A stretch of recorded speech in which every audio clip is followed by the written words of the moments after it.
Suma and husband almost divorced her after discovering that their third child does not belong to him.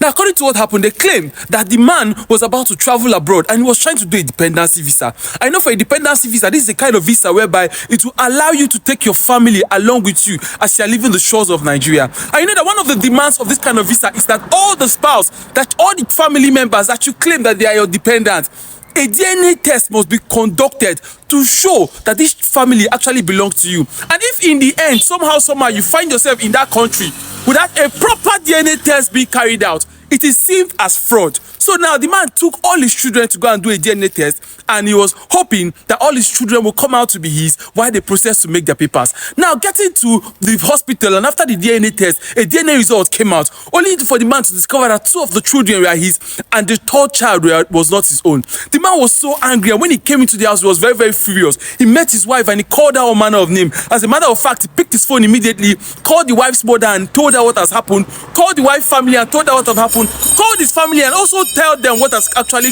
transpired in his home. And he said his wife is a cheat. But his wife, in all sense of confusion, knows that she has never ever cheated on her husband. So she was so deep down to looking for the root of what is currently happening. So she begged the husband for them to have a second DNA test. But the man refused because he was so filled with anger. And the man said, there's no going to be having a second DNA test because you have to leave my house with this child that does not belong to you.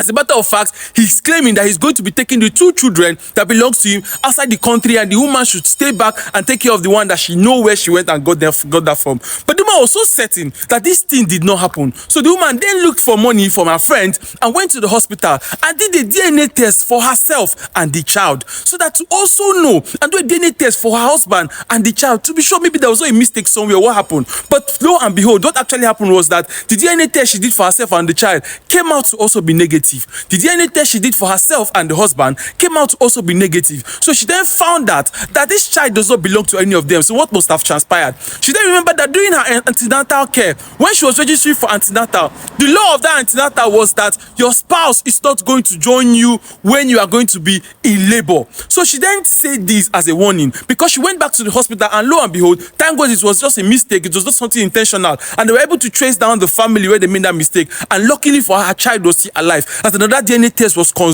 conducted, and they realized that this is their child, and they've been training somebody else's child all along. And she then put that as a warning that as a man or a woman, for no reason should you go for an antenatal care and let the hospital say that your husband is not going to be in the labor room during your labor, because you might just have a CS and you might just be unconscious, so you might not know what will really transpire. Now, if you have learned from our story, kindly share. My name is Princely, and I say bye for now.